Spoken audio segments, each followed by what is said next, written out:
Assalamualaikum warahmatullahi wabarakatuh. Perkenalkan, nama saya Mikail Laisa Aba dengan NIM 31014202067. Saya dari Prodi Pendidikan Sejarah Rombel 5B angkatan 2020. Di sini saya akan menjelaskan tentang modul ajar untuk memenuhi tugas dari mata kuliah perencanaan pembelajaran sejarah. Kita langsung saja ke modul ajar sejarah Indonesia.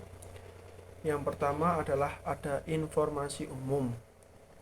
Di dalam informasi umum, yang pertama adalah terdapat identitas dari modul itu sendiri, yaitu berisi tentang nama guru Mikail Laisa Aba, institusi MA Darussalam Cedak, tahun 2020, jenjang SMA atau MA sederajat, kelas 10, alokasi waktu 2 kali 45 menit dalam satu pertemuan. Yang kedua adalah kompetensi awal, yaitu peserta didik mampu mengetahui dan memahami proses masuknya Islam di Nusantara. Yang ketiga adalah berisi tentang profil pelajar Pancasila, yaitu profil pelajar Pancasila yang pertama adalah beriman, bertakwa kepada Tuhan Yang Maha Esa dan berakhlak mulia.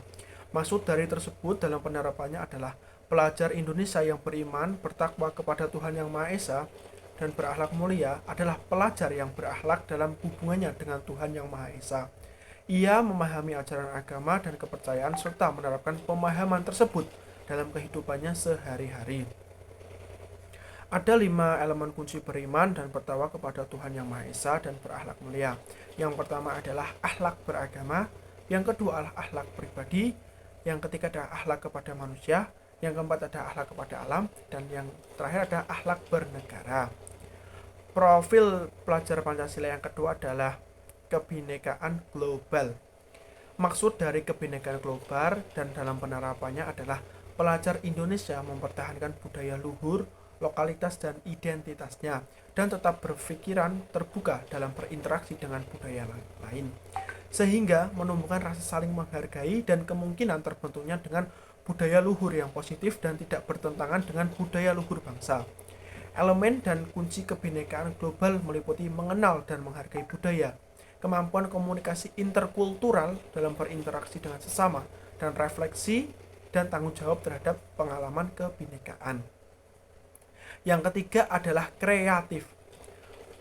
Profil pelajar Pancasila yang ketiga ada kreatif, yang dalam penerapannya adalah pelajar yang kreatif mampu memodifikasi dan menghasilkan sesuatu yang orisinal, bermakna, bermanfaat, dan berdampak.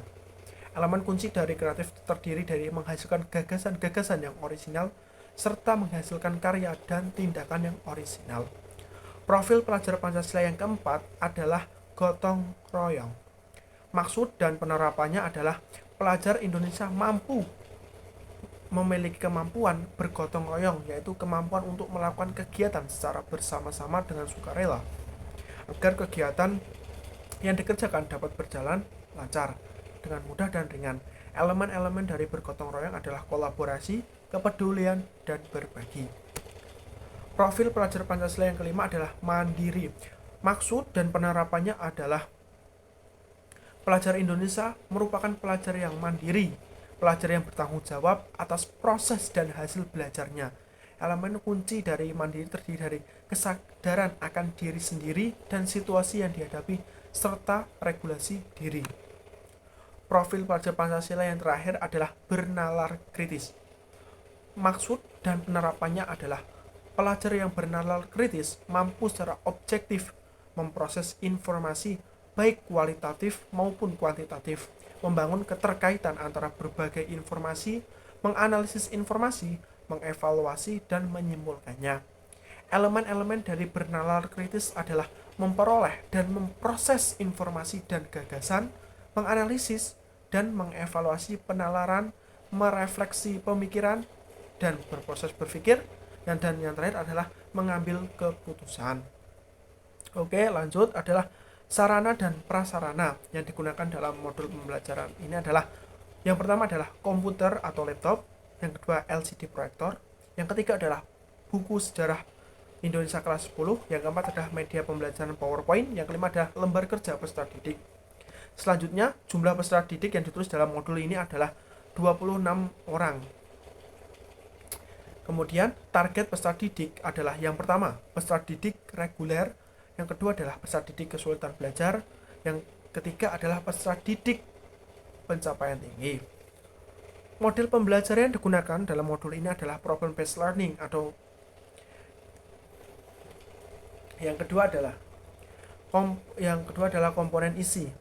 Komponen isi yang pertama berisi tentang tujuan pembelajaran, yaitu siswa mampu memahami proses masuknya Islam di Nusantara dengan mengetahui teori-teori masuknya Islam. Yang kedua adalah pemahaman bermakna.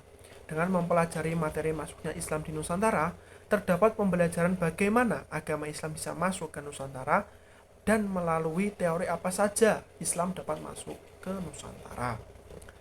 Yang ketiga adalah pertanyaan pemantik, yang terdiri dari dua pertanyaan, yaitu satu, apa yang kalian ketahui tentang teori-teori yang mendukung masuknya Islam di Nusantara. Yang pertanyaan kedua adalah apa yang menjadikan agama Islam berkembang dengan cepat di Nusantara. Selanjutnya adalah persiapan pembelajaran. Yang pertama adalah guru mempersiapkan pembelajaran dari mulai sarana dan prasarana yang mendukung pembelajaran, yaitu laptop, LCD proyektor, buku sejarah Indonesia kelas 10, PowerPoint, dan lembar kerja peserta didik. Yang kedua adalah peserta didik mempersiapkan diri untuk menerima pembelajaran yang akan diberikan oleh guru. Kemudian kegiatan pembelajaran yang terbagi dalam 3, yaitu pendahuluan, kegiatan inti, dan penutup. Pendahuluan diberikan waktu 10 menit, yaitu yang pertama adalah guru memberi salam dan menyampaikan kepada peserta didik untuk mengecek kebersihan lingkungan kelas. Yang kedua adalah guru menunjuk salah satu peserta didik untuk memimpin doa sesuai dengan agama dan kepercayaan masing-masing. Yang ketiga adalah guru menyampaikan garis besar cakupan materi masuknya Islam di Nusantara. Yang keempat adalah peserta didik membuat kesepakatan dengan guru terkait aktivitas pembelajaran yang akan dilakukan. Yang kelima adalah guru memberikan pertanyaan pemantik dan peserta didik mampu menjawab pertanyaan pemantik yang diberikan oleh guru. Kegiatan selanjutnya adalah kegiatan inti yang memiliki waktu 70 menit. Yang pertama adalah peserta didik mendapatkan pemaparan materi masuknya Islam di Nusantara dari guru. Yang kedua adalah peserta didik dibagi ke dalam kelompok yang terdiri 4-5 orang. Yang ketiga adalah guru memberikan sebuah permasalahan tentang mengapa masuknya Islam di Nusantara mempunyai teori yang berbeda dan mengapa teori tersebut sangat kuat. Kemudian yang keempat adalah peserta didik yang sudah terbagi menjadi beberapa kelompok memulai diskusi untuk memecahkan masalah tersebut. Yang kelima adalah guru memantau jalannya diskusi yang dilakukan oleh peserta didik agar pada waktu diskusi tetap kondusif. Yang keenam adalah peserta didik memaparkan hasil diskusi dengan perwakilan 1 orang per kelompok. Kegiatan selanjutnya adalah penutup. Dalam penutup ini diberikan waktu 10 menit. Jadi total tadi 90 menit. Yang pertama adalah peserta didik dan guru menyimpulkan hasil pembelajaran yang telah dilakukan. Yang kedua adalah guru menunjuk salah satu peserta didik untuk menjelaskan hikmah yang bisa diambil dari pembelajaran yang telah dilakukan. Yang terakhir adalah guru menutup pembelajaran dengan doa bersama menurut agama dan kepercayaan masing-masing. Langkah selanjutnya adalah asesmen. Yang pertama adalah asesmen formatif, yaitu tentang penilaian tentang sikap dan kearifan peserta didik. Yang kedua adalah tampilan presentasi dari peserta didik. Asesmen yang kedua adalah asesmen sumatif, yaitu penilaian terhadap notula hasil diskusi yang telah dilakukan oleh kelompok-kelompok tadi. Langkah selanjutnya adalah refleksi. Refleksi peserta didik. Yang pertama adalah hal apa yang dipelajari. Yang kedua adalah apakah ada materi yang diketahui. Yang ketiga adalah apakah metode yang diterapkan dapat membantu memahami materi. Refleksi selanjutnya adalah refleksi guru. Yang pertama adalah guru memperhatikan alur pembelajaran. Apakah terdapat kendala atau halangan. Yang kedua adalah guru mengajukan pertanyaan tentang pengalaman menarik selama proses pembelajaran. Bagian ketiga dari modul pembelajaran sejarah ini adalah lampiran. Yang pertama adalah materi pembelajaran. Ini adalah isi dari materi pembelajaran, yaitu proses masuknya Islam di Nusantara. Yaitu ada tentang teori masuknya Islam di Nusantara. Yang pertama adalah teori Persia, yang kedua adalah teori Arab atau Mekah, yang ketiga adalah teori Gujarat. Sudah materi pembelajaran yang kedua adalah lembar asesmen formatif, yaitu tentang lembar pengamatan yang berisi tentang yang pertama, nama dari siswa, kemudian kelas atau nomor absen.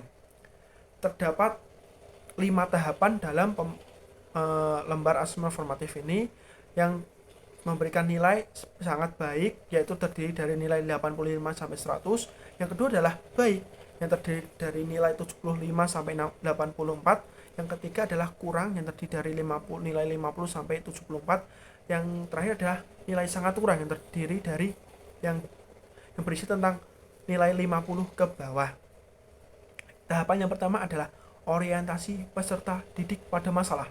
Apakah orientasi peserta didik pada masalah tersebut sangat baik, ataukah baik, atau kurang, atau bahkan sangat kurang. Yang kedua adalah pemahaman tugas masing-masing peserta didik. Apakah peserta didik memahami tugas masing-masing dengan sangat baik, kurang, atau bahkan sangat kurang. Yang ketiga adalah peserta didik melakukan penyelidikan. Bagaimana peserta didik melakukan penyelidikan itu dengan sangat baik, kurang, atau bahkan sangat kurang.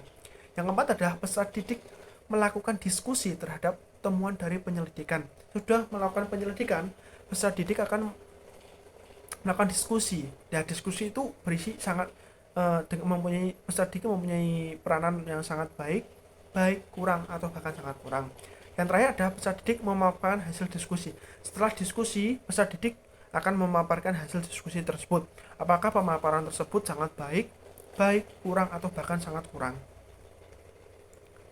Ini adalah keterangan nilai sangat baik, yaitu 55 sampai 100, baik 75 sampai 84, kurang 50 sampai 74, dan sangat kurang adalah di bawah 50. Yang ketiga adalah lembar peserta didik. Lembar hasil diskusi yang berisi tentang nama anggota kelompok dan nomor absen. Dan permasalahannya adalah mengapa masuknya Islam ke Nusantara mempunyai beberapa teori dan mengapa teori-teori tersebut sangat kuat. Kemudian di sebelahnya adalah hasil diskusi dari kelompok yang sudah dibagi tadi. Langkah selanjutnya adalah pengayaan. Pada pertemuan ini tidak diberikan sebuah pengayaan. Nilai berdasarkan pada asesmen formatif dan asesmen sumatif. Peserta didik harap memperhatikan ketentuan yang ada agar mendapatkan hasil yang maksimal. Langkah selanjutnya adalah remedial. Pada pertemuan ini tidak diberikan sebuah remedial. Nilai berdasarkan pada asesmen formatif dan asesmen sumatif. Peserta didik harap memperhatikan ketentuan yang ada agar mendapatkan hasil yang maksimal. Dan yang terakhir adalah glosarium atau kata-kata yang mempunyai arti yang sulit. Yang pertama adalah mazhab. Mazhab adalah penggolongan suatu hukum atau aturan setingkat di bawah firqah, yang dimana firqah merupakan istilah yang sering dipakai untuk mengganti kata denominasi pada agama Islam. Yang kedua adalah kata Syiah. Syiah adalah kelompok atau aliran atau faham yang mengidolakan bahwa Ali bin Abi Thalib radhiyallahu anhu atau Ali bin Abi Thalib karamallahu wajah dan keturunannya adalah imam-imam atau para pemimpin agama dan umat setelah Nabi Muhammad SAW. Yang ketiga adalah kata Sunni. Sunni adalah sebuah golongan atau cabang terbesar Islam yang dianut sekitar 85% sampai 90% populasi penduduk muslim. Namanya berasal dari kata sunnah, yakni meneladani apa yang diajarkan oleh Nabi Muhammad SAW. Perbedaan Sunni dan Syiah berkaitan dengan pertentangan siapa yang pantas menjadi penerus Nabi Muhammad SAW, yang berujung pada perbedaan akidah serta fikih. Menurut tradisi Sunni, Nabi Muhammad tidak memiliki penerus dan orang-orang yang terlibat dalam peristiwa Saqifah Bani Sa'idah menunjuk Abu Bakar sebagai khalifah. Yang terakhir adalah kata tasawuf. Tasawuf adalah ilmu dalam agama Islam yang berfokus pada menjauhi hal-hal duniawi. Itu saja pemaparan dari saya. Apabila ada kesalahan dalam pengucapan, saya mohon maaf yang sebesar-besarnya. Wallahul muwafiq ila aqwamit thoriq. Wassalamualaikum warahmatullahi wabarakatuh. Terima kasih.